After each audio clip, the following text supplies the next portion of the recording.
발락이 발람에게 또 이르되 오라 내가 너를 다른 곳으로 인도하리니 내가 거기서 나를 위하여 그들을 저주하기를 하나님이 혹시 기뻐하시리라 하고 발락이 발람을 인도하여 광야가 내려다 보이는 부올산 꼭대기에 이르니 발람이 발락에게 이르되 나를 위하여 여기 7제단을 쌓고 거기 숫송아지 7마리와 순양 7마리를 준비하소서. 발락이 발람의 말대로 행하여 각 제단에 숫송아지와 순양을 드리니라.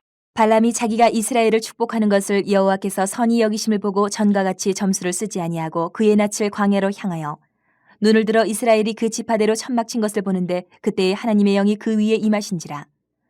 그가 예언을 전하여 말하되 부올의 아들 발람이 말하며 눈을 감았던 자가 말하며 하나님의 말씀을 듣는 자 전능자의 환상을 보는 자 엎드려서 눈을 뜬 자가 말하기를 야곱이여 내 장막들이 이스라엘이여 내 거처들이 어찌 그리 아름다운고 그 벌어짐이 골짜기 같고 강가의 동산 같으며 여호와께서 심으신 침향목들 같고 물가의 백향목들 같도다. 그 물통에서는 물이 넘치겠고 그 씨는 많은 물가에 있으리로다. 그의 왕이 아각보다 높으니 그의 나라가 흥왕하리로다. 하나님이 그를 애굽에서 인도하여 내셨으니 그 힘이 들소와 같도다. 그의 적국을 삼키고 그들의 뼈를 꺾으며 화살로 쏘아 꿰뚫으리로다. 꿇어앉고 누움이 수사자와 같고 암사자와도 같으니 일으킬 자 누구이랴. 너를 축복하는 자마다 복을 받을 것이요 너를 저주하는 자마다 저주를 받을지로다. 발람을 통해서 이스라엘을 저주하려고 했던 이 모압 왕 발락의 시도가 오늘 말씀 앞에까지 2번 시도했는데 2번 다 실패했습니다. 그런데도 발락은 이 악한 계획을 포기하지를 않습니다. 그래서 또 이 점술가 발람을 데리고 3번째 장소를 옮깁니다. 이 발락 왕은 하나님에 대해서 정말 심각하게 오해를 하고 있는 겁니다. 장소를 옮겨서 제사를 드리면 이스라엘을 향해서 저주하는 것을 혹시 하나님이 기뻐하실 수도 있다라고 오해를 하고 있는 거예요. 하나님을 마치 자기들이 섬기는 우상처럼 생각하고 있는 겁니다. 반복해서 구하지만 원하는 것을 얻지 못하는 것은 그 하나님의 뜻을 생각하지 않고 자기 뜻만 계속해서 주장하고 있는 사람들의 특징입니다. 이스라엘의 하나님을 이 발락 왕은 몰라요. 어떤 분인지. 그리고 자신들이 섬긴다고 하는 신인 그 바알이 거짓이라는 것도 또 몰라요. 여러분, 참 신앙이 하나님의 뜻을 순종하고 바라는 것이라면 우상 숭배는 내 뜻에 신이 따라오기를 바라는 것이 우상 숭배예요. 혹시 저나 여러분의 모습이, 신앙생활하는 모습이 내 생각, 내 뜻이 이루어지기까지 고집을 부리는 이 모압 왕 발락 같지 않은지 우리가 살펴야 됩니다. 혹시 하는 마음으로 자기 뜻을 계속 내세우는 것이 아니고 이렇게 기도했을 때 안 되는 응답이 없을 때 무엇이 혹시 내가 기도가 잘못되었는가 하나님 앞에서 이런 것들을 돌아보고 살피는 자세가 우리 가운데 필요합니다. 억지로 계속해서 반복해서 기도하는 것이 아니라 신앙생활에서 혹시라는 이 생각은요 실패하는 자리로 이끄는 독입니다.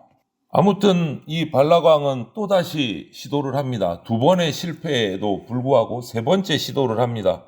이번에는 광야가 내려다 보이는 부올산 꼭대기로 발람을 데리고 갑니다. 이곳에서 이스라엘 진영을 내려다 보면서 또 제단을 쌓고 제물을 드렸습니다. 그러나 이번에 조금 바뀐 게 있어요.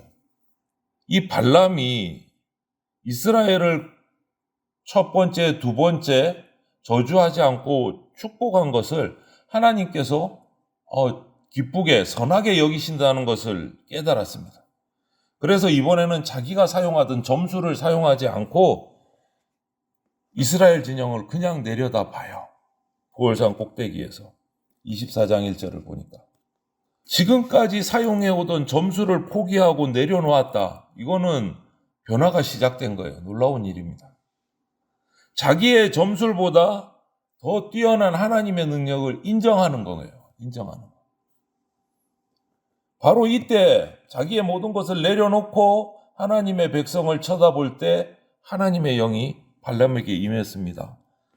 그래서 또 3번째 축복을 선포하게 되는 장면을 오늘 우리가 나눠서 읽었어요. 처음의 시작은 이 모압 왕 발락의 제물과 권력의 제한에 미혹이 돼서 그것을 얻기 위해서 시작을 했지만 예언이 그 과정에서 첫 번째, 두 번째, 오늘 본문의 이 세 번째까지 거쳐오면서 점점점 이 발람은 하나님의 뜻을 깨달아간 것 같아요.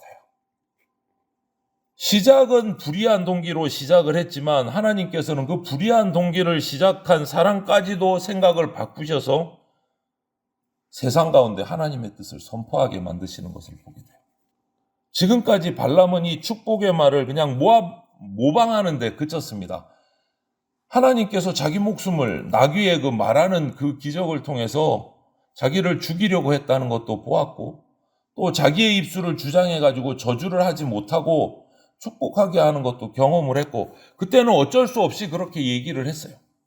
그런데 이번 세 번째를 보니까 자기의 정체성을 바꿔서 말해요. 여러분 3절 4절을 제가 읽어 드릴게요. 그가 발람이 예언을 전하여 말하되 보르의 아들 발람이 말하며, 자기의 변화된 모습을 얘기해요. 눈을 감았던 자가 말하며 하나님의 말씀을 듣는 자, 전능자의 환상을 보는 자, 엎드려서 눈을 뜬 자가 말하기를, 자기의 변화된 모습을, 내가 이제 그냥 점술가가 아니고 하나님 앞에서 이렇게 변화되었다, 이걸 얘기를 하면서 세 번째 예언을 시작을 합니다. 이전까지 첫 번째, 두 번째는 그냥 불순종하지 않는 차원에서 소극적으로 하나님이 주시는 말씀을 그냥 책 읽는 것처럼 전했다면, 이번 세 번째는 적극적으로 하나님의 뜻을 선포하기 시작해요. 그래서 발람의 이 세 번째 예언을 보면, 축복의 예언을 보면 이스라엘을 무성한 동산이나 나무에 비유를 합니다. 침향목, 백향목, 여기에 비유를 해요. 그리고 이전의 예언과 동일하게 이스라엘을 정말 힘센 동물, 수자자, 암사자에 비유를 하면서 그들이 강력한 민족을 이루게 될 것이다 라고 축복을 합니다. 이 발람의 세 번째 예언에 추가된 부분은 맨 마지막이에요. 이스라엘을 축복하는 자마다 복을 받고 저주하는 자마다 저주를 받게 된다. 이 말씀은 하나님께서 아브라함에게 하셨던 약속이 생각나게 하는 부분이에요. 하나님은 이 약속을 이스라엘 민족에게 또다시 확인시키시는 거예요. 아브라함에게 했던 약속을 이번에 또 발람의 입을 붙들어 사용하셔서 또다시 확인시켜 주시는 거예요. 이스라엘이 하나님에게 있어서 얼마나 특별한 존재인지를 이 모압을 비롯해서 그 주변의 가나안 족속들에게 발람의 입을 통해 가지고 확실하게 분명하게 드러내시는 장면인 거예요. 마지못해서 따라가는 신앙이 아니고 여러분, 적극적으로 주님의 뜻을 묻고 순종하는 신앙이 돼야 됩니다. 발람이 처음에는 어쩔 수 없이 죽기 싫어서 하라 그러니까 대충 자기 마음은 없이 그냥 주신 말씀을 읽듯이 했다면, 세 번째는 완전히 변화된 모습으로 적극적으로 선포하듯이, 여러분 억지로 마지못해서 처음에 신앙생활이 시작되었을지는 모르지만 이제는 주님의 뜻을 묻고 순종하는 신앙으로 우리가 성장해 가야 된다. 교회를 향한 하나님의 뜻도 동일합니다. 개인뿐만 아니라 교회를 향한 뜻. 그렇기 때문에 우리 교회는 어떤 어려움이 와도, 어떤 도전이 와도 그 앞에서 하나님의 이 마음을 잊지 말고 기억하고 믿음 앞에서 담대해야 된다. 이제 이스라엘 백성은 정말 힘들고 어렵고 척박했던 이 광야 여정을 마치면서 곧 적과 꿀이 흐르는 하나님이 약속하신 땅을 유업으로 얻게 될 것을 눈앞에 두고 있는 상황입니다. 이제 요단강만 건너가면 되는 거예요. 이렇게 가나안으로 들어가는 문 앞에서 이 모압의 이런 모습들, 또 여러 가나안 민족들이 자신들을 대적하는 모습들, 이런 모습들을 보면서 불안했을 수도 있고 두려운 마음이 있었을 수도 있을 거예요. 그런데 하나님께서 발람의 입술을 들어서 축복을 선언하시는 거예요. 믿음을 더해 주시는 거예요. 믿음을 더해 주시는 거예요. 그 두려움을 싹 사라지게 해 주시는 거예요. 아브라함에게 약속하신 대로 이스라엘이 믿음의 길을 걷기만 하면 축복을 주시는 거예요. 그걸 확인시켜 주시는 장면입니다.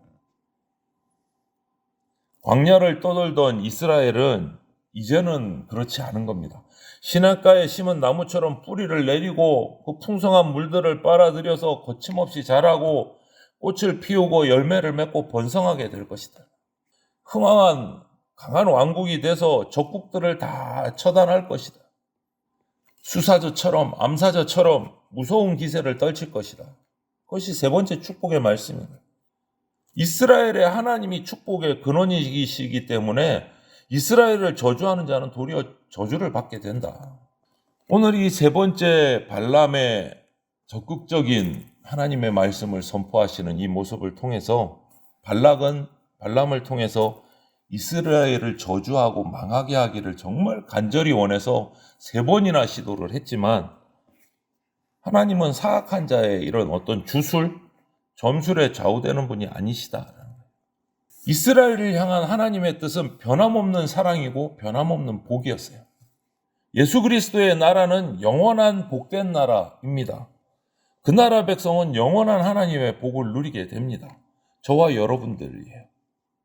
하나님이 복을 주시면 광야 같은 인생에도 변화가 일어나고 꽃이 핍니다. 강이 흐릅니다. 열매가 하나도 없을 것 같은 인생이지만 하나님이 복 주실 때 강가에 심긴 나무처럼 번성하게 된다. 인생의 길을 막는 대적을 이길 수 있는 능력도 얻게 됩니다. 축복의 통로가 됩니다. 그러니 우리는, 저와 여러분들은 세상 복에 집착하지 말고 하나님의 복을 누리는 성도가 되어야 된다. 거기에 우리의 초점이 맞춰져 있어야 된다. 23장 19절에 이런 말씀이 잠시 나옵니다. 하나님은 아시니. 하나님은 아십니다. 하나님은 아세요. 당신이 우리에게 어떤 축복을 했는지, 믿는 자에게 어떤 약속을 했는지 다 알고 기억하고 계시고 이루어가고 계세요. 조금도 그 축복의 약속은 변경시키지 않으십니다. 저와 여러분들의 삶에도 이스라엘에게 이런 저주하려는 자가 있음에도 불구하고 그들의 입술을 바꿔서 계속해서 축복을 선포하셨듯이 오늘 저와 여러분에게도 그 축복의 약속을 실행시키실 분이시다라는 거예요. 하나님은 알고 계신다. 이렇게 반복되는, 거듭되는 이 축복의 약속을 우리가 믿어야 돼요. 그 약속 붙들고 오늘도 우리가 주님의 백성으로 담대하게 세상의 미혹에 흔들리지 않고 승리하는, 축복받는 그러한 백성들로 살아가시기를 주님의 이름으로 축원을 드립니다. 아멘.